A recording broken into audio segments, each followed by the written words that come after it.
Hey everybody, it's Jason here. Today I'll be talking about the skill of hurdling. The target audience that I have for this skill is people between the ages of 14 to 24, more of your beginner skill based for hurdling. As people start typically learning about hurdling with the start of high school, so about 14, and they all the way up to college, they can be still learning the skills. So that's where our target audience is. We're mostly going to be focusing on the fundamentals and more beginner aspects of this, but where and when is it used would be at the track like this.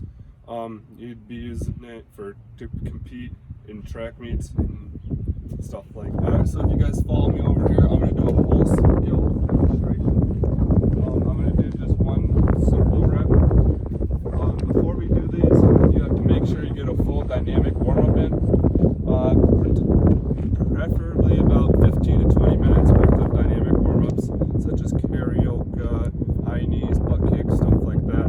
That's what you would typically do before warming up to go over hurdle. But I'm just going to go over one hurdle here to show you the proper technique and form and what we're looking for.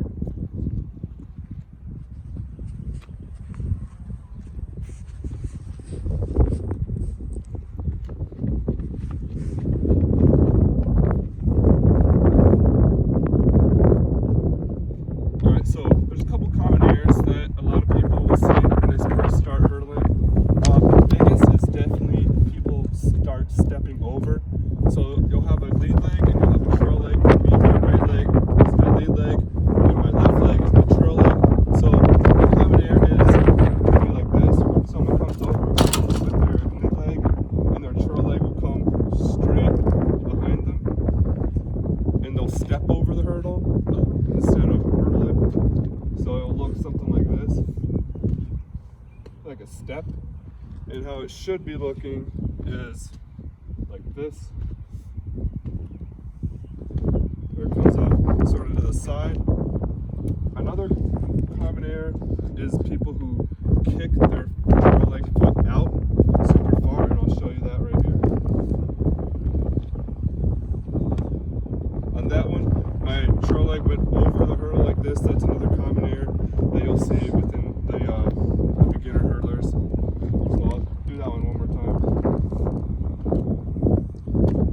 That's really bad for your hips, and that's not the motion we're looking for. Some beginners will do some modified drills. A couple of them that I have here would be a wall drill and some walking hurdle drills, and I'll demonstrate both of those for you. So for our wall drills here, I'll show you.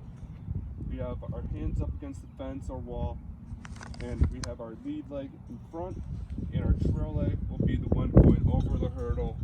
And I'll show you some good form on what it's supposed to look like. So you're supposed to have a little bit of a bend in your front knee, and you bring your hip up top, and your leg should be parallel to the ground. Not like this, not like this. Parallel, you should be straight. Bring that leg all the way through. Your knee should be right in front of you and then down. So it should look like this.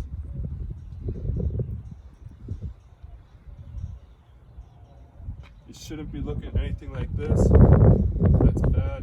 But that's our wall drills. That's a really good beginner drill. So the next one we're going to have, I'm going to demonstrate, will be walking hurdle drills. So there's a bunch of different types you can do, but I'm going to show you the most basic type, which would be set up a group of hurdles. I usually use 6, and we're going to just walk over and do simple lead leg and trail leg work. See, it's the same motions that I've been doing.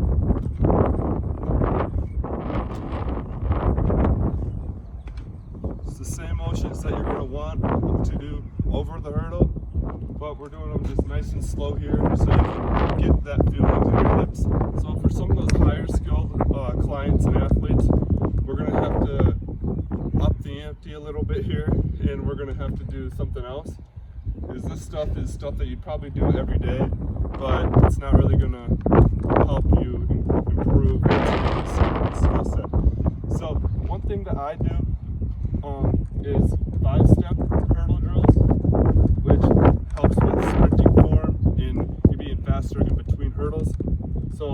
do a quick demonstration of what that would look like. So this is pretty much a full speed drill, and I'll demonstrate that for you right here. I'll go over 2 hurdles, but between the 2 hurdles I'll be taking 5 steps instead of 3, and this is to build speed and get a better sprinting mechanic between the hurdles.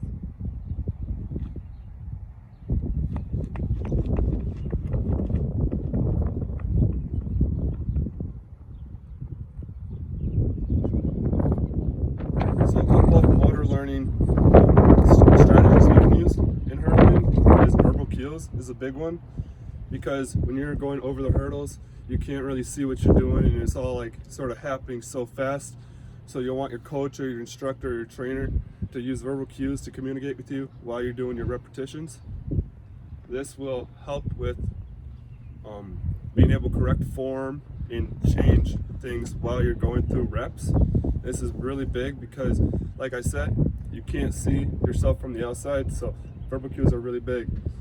Another motor learning strategy would be partial practice.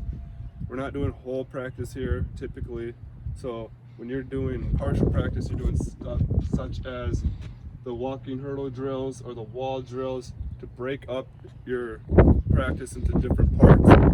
Eventually, when you get to higher skill, you do more whole practice, but when you're a beginner, partial practice, just to get the technique, the form, the cadence, get everything down, that is the most important thing for you. Eventually, we'll get to some whole practice, but that's not really until you get to be a higher skill level. So a demonstration of a practice that a more experienced athlete would have, such as myself, would be a big one would be 1-step drills. It takes a lot of coordination and technique to be able to do this drill. So I'll come over here. So I have 3 hurdles set up right here, about 7 shoes apart. So for this, we're basically going to be doing a whole hurdle technique, but we're going to do 1 step in between. So it's going to be over the hurdle and right up again into the hurdle. So I'll do a demonstration for you guys.